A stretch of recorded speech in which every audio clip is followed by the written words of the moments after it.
પરમ પૂજ્ય સંત શિરોમણી શ્રી લક્ષ્મણદાસ બાપુને આંગણે આજે ભાગવત કથાનો છઠ્ઠો દિવસ પ્રથમ સત્ર શ્રીમદ ભાગવતની કથા એટલે મોક્ષને પ્રદાન કરનારી મોક્ષ ગાથા કે મનુષ્યના જીવનને તો મંગલ બનાવનારી પણ મનુષ્યના મરણને પણ સુધારનારી જો કોઈ કથા હોય તો એ છે શ્રીમદ ભાગવત.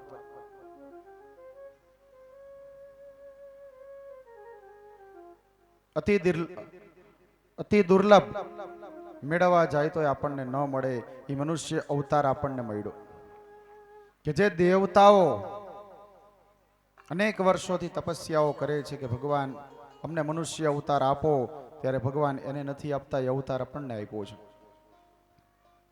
કે માનવ દેહ આપણને મળ્યો શેના માટે? તો કે ભગવાનની ભક્તિ કરવા માટે.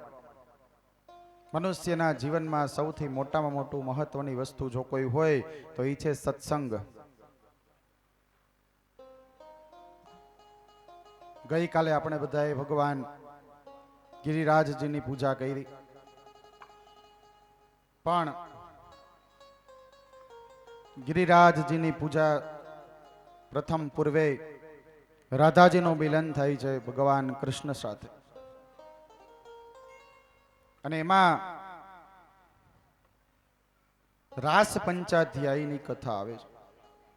10મા સ્કંદમાં જોવા જાય સુખદેવજી મહારાજ એમ કહે છે કે શ્રીમદ ભાગવતનું જો હૃદય જો કોઈ હોય તો એ છે 10મો સ્કંદ, અને 10મા સ્કંદનો હૃદયમાં રહેલો શ્વાસ એટલે એ છે ભગવાનનો મહારાસ, કે જેમાં ગોપીઓ ભગવાન કૃષ્ણ સાથે અદમ્ય જે પ્રેમ કરે છે, તન્મય બને છે, એનો આ રાસ. આ કોઈ એવો રાસ નથી કે દીકરા કે દીકરીના લગ્ન હોય એની અંદર આપણે રાસ રમતા હોય, આ ઈ રાસ નથી. આ તો ગોપીઓનો ભગવાન કૃષ્ણ પ્રત્યેનો અને ભગવાન કૃષ્ણનો ગોપીઓ પ્રત્યેનો જે અદમ્ય પ્રેમ છે એનો મહારાસ છે. ભગવાન કૃષ્ણ કેવા? તો કે શ્યામ વર્ણના, અને રાધા તો કે એકદમ રૂપાળી.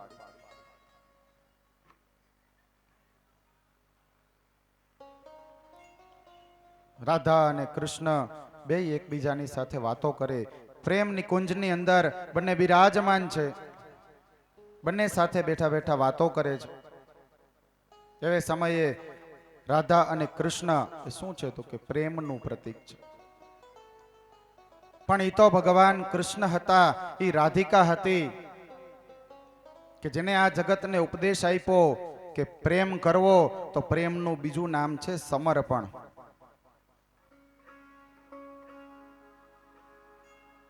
ઈ રાહ જોઈ શકે અત્યારના પ્રેમની અંદર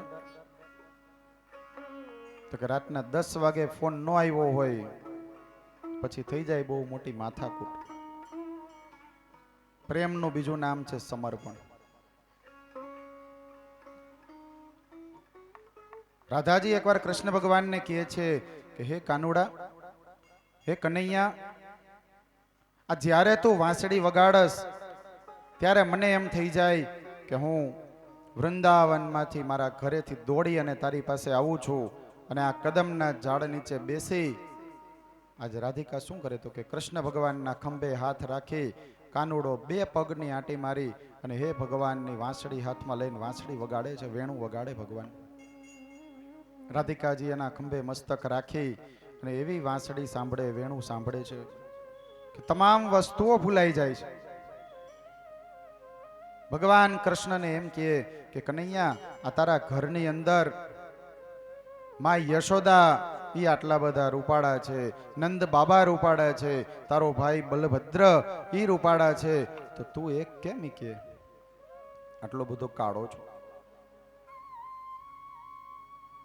અને એ સમયે કાનુડો એમ કે,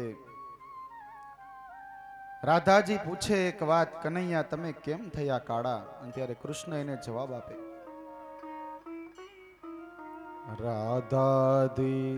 રાધાજી પૂછે એક વાત, કૃષ્ણ તમે કેમ થયા કાળા?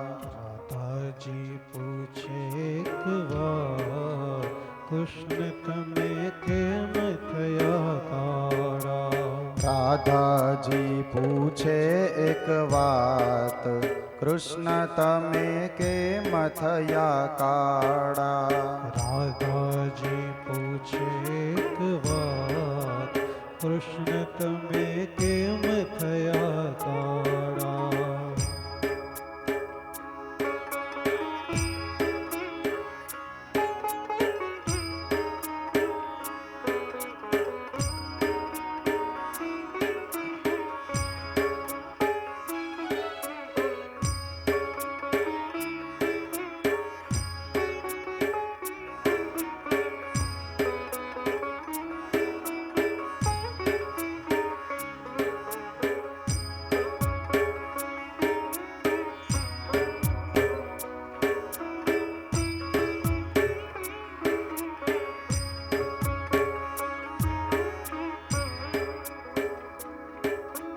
ગોરાનંદ રાય ને ગોરા યશોદામાં, ગોરાનંદ રાણી ને ગોરા યશોદામાં, ગોરાનંદ રાય ને ગોરા યશોદામાં, ગોરાનંદ રાણી ને ગોરા યશોદામાં, ગોરા છે બલભદ્ર વીર, કૃષ્ણ તમે કેમ થયા કાળા? ગોરા છે બલભદ્ર વીર, કૃષ્ણ થયા કેમ તમે કાળા? રાધાજી પૂછે એક વાત, કૃષ્ણ તમે કેમ થયા કાળા? રાધાજી પૂછે એક વાર, કૃષ્ણ તમે કેમ થયા કાળા?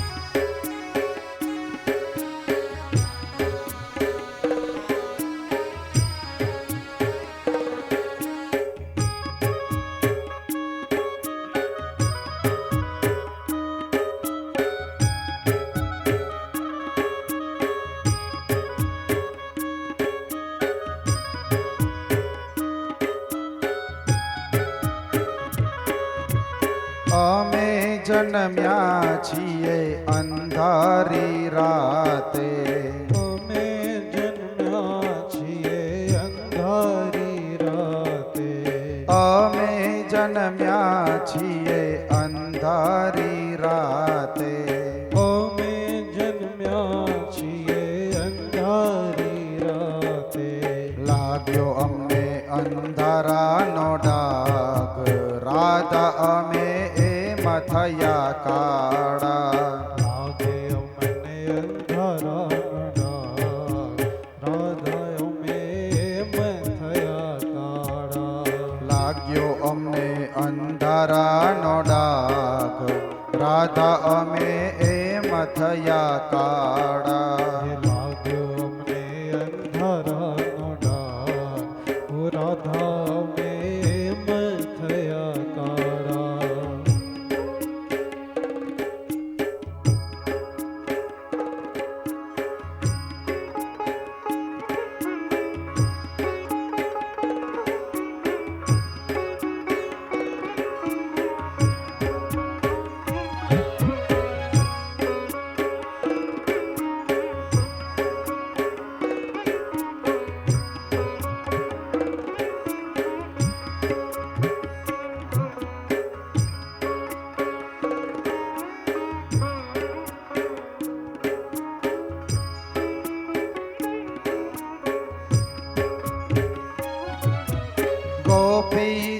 ગોપીજનોના નયનોમાં વાસ છે, ગોપીજનોના નયનોમાં વાસ છે, ગોપીજનોના નયનોમાં વાસ છે, ગોપીજનોના લાગ્યો અમને કાજળનો ડાઘ, રાધા અમે એમ થયા કાળા. લાગ્યો મને કાજળનો ડાઘ, રાધા અમે એમ થયા કાળા.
કાલિંદી માં કાલી નાગ અમે નાથ્યો, કાલિંદી માં કાલી નાગ અમે નાથ્યો.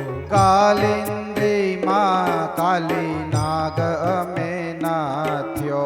કાલિંદી માં કાલી નાગ અમે નાથ્યો. લાગી અમને મુખડાની ઝાડ, રાધા અમે એમ થયા કાળા. લાગી અમને મુખડાની ઝાડ, રાધા અમે એમ થયા કાળા. રાધાજીને આપે છે જવાબ, રાધા અમે એમ થયા કાળા.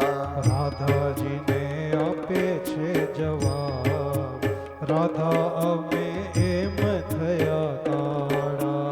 કૃષ્ણ આપે છે જવાબ, રાધા અમે એમ થયા કાળા. કૃષ્ણ આપે છે જવાબ, રાધા અમે એમ થયા કાળા.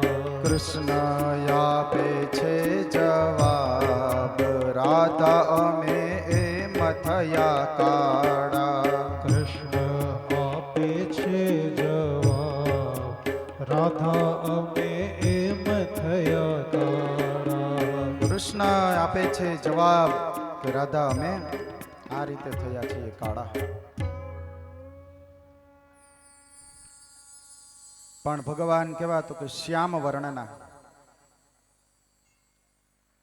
કાળો પુરુષ અને રૂપાળી કન્યા કેવી તો કે રાધા કૃષ્ણની જોડ છે. કાળો પુરુષ અને રૂપાળી કન્યા રાધા કૃષ્ણની જોડ છે. કાળી કન્યા અને રૂપાળો પુરુષ રોજની માથાકૂટ છે. કાળી કન્યા હોય અને રૂપાળો પુરુષ હોય તો રોજની માથાકૂટ થાય. એકવાર કૃષ્ણ ભગવાન અને રાધાજી બે બેઠા હતા. જ્યારે આ પ્રશ્ન કર્યો ત્યારે ભગવાને રાધાજીને જવાબ આપ્યો કે રાધા, હું કાળો છું ને એમાં તમારો ફાયદો છે. કે શું કામ? તો કે હું રૂપાળો હોત ને તો બધાય મને જોતા હોત. પણ આજે આપણે રાધા કૃષ્ણની જ્યારે મંદિરમાં જઈએ, મૂર્તિ જોઈ તો આપણે પેલા રાધાજીના રૂપને જોઈએ છીએ ને ભગવાન રાધા કૃષ્ણ સાથે બિરાજમાન હોય છે. એટલે આજે દુનિયા છે એ સૌથી પહેલા મારા નામની પહેલા તારું નામ લે છે, પછી મારું નામ આવે છે. શ્રી કૃષ્ણ, શ્રીમાં રાધાજી છુપાયેલા છે એટલે રાધા કૃષ્ણ શબ્દ બને છે. પ્રેમ અને ત્યાગનું સમર્પણ એટલે રાધા કૃષ્ણનું પ્રતીક. પણ અત્યારે આપણે કેવું થઈ ગયું કે આપણા ઘરે આપણો દીકરો કે દીકરાની વહુ ઘરે પરણીને આવે તો આપણે એને વિરોધ કયો આપી? આ અમારા કે સીતારામ આવ્યા, આ અમારા કે રાધા કૃષ્ણ આવ્યા. પણ એ ભગવાન છે. આપણા સંતાનોમાં એ ગુણ છે ખરા? નથી. પણ છતાંય આપણે ગાય છીએ. લગ્ન આપણે જ્યારે માંડવે આવે, જાન પોંખવાની હોય તો બધાય બહેનો ગીતે ગાય. સીતાને તોરણ રામ પધાર્યા. સીતાને તોરણ કે રામ પધાર્યા. આપણે ગીત ગાઈ, આપણા દીકરાને બિરુદ આપી દઈ કયું? રામનું. પણ રામ તો મર્યાદા પુરુષોત્તમ હતા. રાસ પંચામથી આવી 10મા સ્કંધનું હૃદય. આખા ભાગવતનું હૃદય એટલે 10મો સ્કંધ, ને 10મા સ્કંધનું હૃદય એટલે રાસ પંચાથી આવી. શરદ પૂનમની રાત હતી. ભગવાન કૃષ્ણ પોતાની વેણુ લઈ અને આજ યમુનાના કિનારે આવીને વેણુ વગાડે. વેણુનો નાદ સંભળાય કોને? ગોપીઓને જ સંભળાય. જેમ આકાશની અંદર તાર બધી જગ્યાએ નાખેલા છે, રેડિયોના, ટીવીના, એફએમના, આ મોબાઈલના, સેટેલાઇટ ભગવાને ગોઠવેલો હોય. પણ આ સેટેલાઇટ જે હોય એ સંભળાય કોને? જેની સાથે એનો તાર મળતો હોય ને એને જ સંભળાય. ભગવાન કૃષ્ણ જ્યારે વેણુ વગાડે તો આજ ગોપીઓ ઘરે કામ કરતી હતી. શરદ પૂનમની રાતનો સમય હતો અને ભગવાન બરોબર રાતના 12 વાગ્યે ચંદ્રમાં એટલો કલાક તરીકે ખીલી ગયો છે. ભગવાન કૃષ્ણ આજે વેણુ વગાડે છે. વેણુ વગાડતા વગાડતા ભગવાન કૃષ્ણ એક એક ગોપીઓને પોતાની પાસે ખેંચે છે. આજ ઘરની અંદર આપણે બધા સભ્યો રહેતા હોય તો ગોપીઓ હોય તો એના ઘરવાળા હોય, એના બાળકો હોય, એને તો બધાને સંભળાવવો જોઈએ ને આ સૂર. પણ આ સૂર સંભળાય છે કોને? તો કે ગોપીઓને.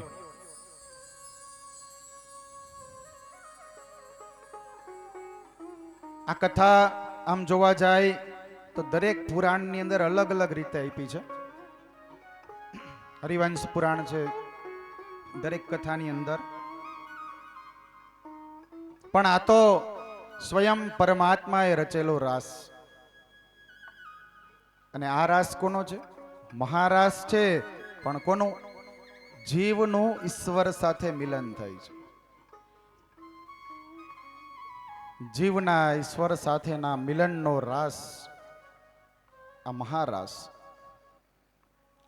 ગોપીઓ કેવી? તો કે ભગવાન જ્યારે વેણુ વગાડે અને ગોપીઓ તરત આવી જાય. 3 પ્રકારનો રાસ આમાં કીધો છે.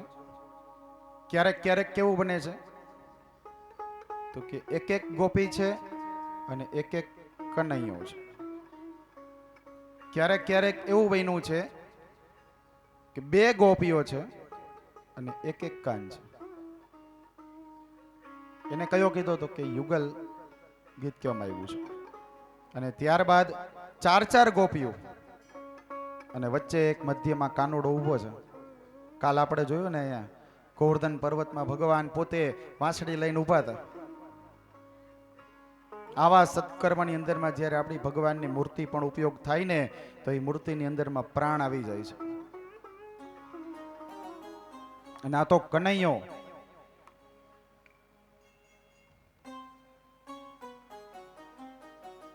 આપણા હૃદયની અંદરમાં જેને કહેવાય ભગવાન કૃષ્ણ આવીને બિરાજમાન રહે. અને યુગલ સરકાર બને છે કોણ? તો કે ભગવાન રાધા કૃષ્ણ પોતે. આજે ગોપીઓ છે એ આપણા જીવનની અંદર, આપણા શરીરની અંદરમાં શું છે? તો કે વૃત્તિઓ છે. એક એક વૃત્તિ આપણી સેવામાં ભગવાન સાથે જોડવી એ ગોપીઓનો અદમ્ય પ્રેમ હતો. આજે એક એક ગોપી પોતાના ઘરે જ્યારે વેણુ સાંભળે છે તો કોક ગોપી એવી છે કે એમ કે ખાલને હું ભગવાનનું વેણુ વાગી તો લાવ તૈયાર થઈને જાઉં. તો કોક ગોપીઓ એમનામ દોડીને આવી ગઈ છે. એને કાંઈ સૂઝ્યું નહીં. એમ થયું કે લાવ કનૈયાએ વાંસળી વગાડી, આપણે જવું છે. તમામ વસ્તુઓ છોડીને આવી ગઈ. અને અમુક ગોપી તૈયાર થઈ પણ શું થયું? પગના જે ઝાંઝર પહેરવાના હોય એ કાનમાં ચડાવી લીધા. હાથની બંગડીઓ હતી પગમાં પહેરી લીધી. આ ભગવાનનો પ્રેમ હતો. ગોપીઓનો ભગવાન કૃષ્ણ પ્રત્યેનો.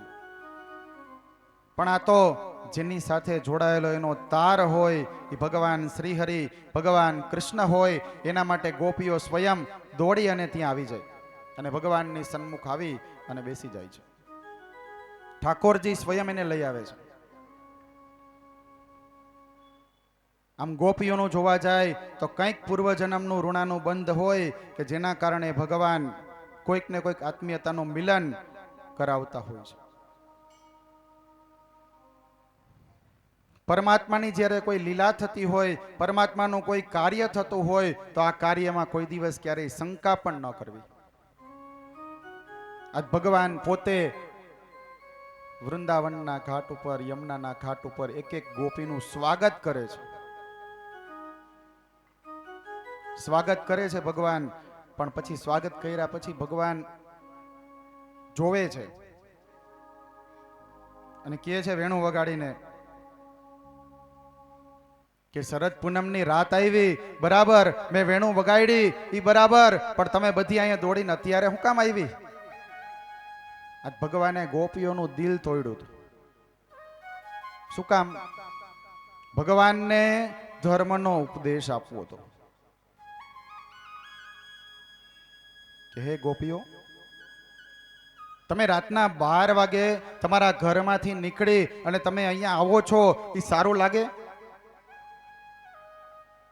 તમારા ઘરવાળા હશે, તમારા ઘરે તમારા સસરા હશે, તમારા ઘરે તમારા પરિવારજનો હશે અને તમે એકલા નીકળી અને તમે અહીંયા રાતના 12 વાગે આવી જાઓ, એ સારું લાગે?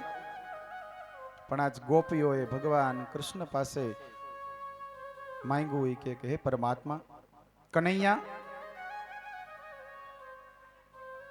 આજે અમારું જે મિલન છે, તારા સાથેનો જોડાયેલો પ્રેમ છે, એના આગળ કે અમે આ કાંઈ જોતા નથી.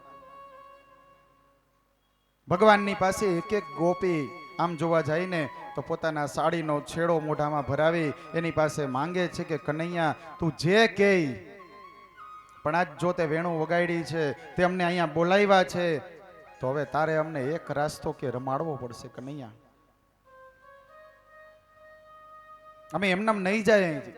કદાચ કે અમારો પ્રાણ અહીંયા અમારે કે ત્યાગી દેવો પડશે તો અમે ત્યાગી દેવા માટે કે તૈયાર છે, પણ આજ તારો એક રાસ્તો કનૈયા, તારે અમને તારી સાથે રમાડવો પડશે. ગોપીઓ કહે છે કે અમે અહીંયા આવ્યા છીએ તો એમનેમ નહીં જાય.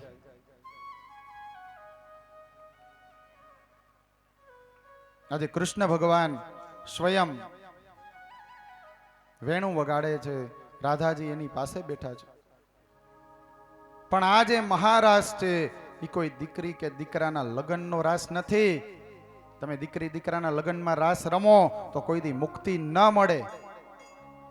પણ ભગવાનનો જ્યારે મહારાસ થતો હોય, ભગવાનના રાસની અંદર એક એક ગોપી અને એક એક કાન જ્યારે આવતો હોય, તો આ ભાગવતના મહારાસની અંદરમાં એક ચક્કર લગાવો, તમારે મનુષ્ય જન્મની અંદર 84 લાખની અંદર એ કઈ ફેરો તમારે ક્યારેય ફરવો ન પડે, ક્યારેય કોઈ દિવસ ફરવો ન પડે. આ ભગવાનનો મહારાસ. અને જે ભગવાનના કાર્યની અંદર ભગવાનના કાર્યમાં સહભાગી બન્યા છે એને કોઈ દિવસ પાછો ક્યારેય આવવું પડતું નથી.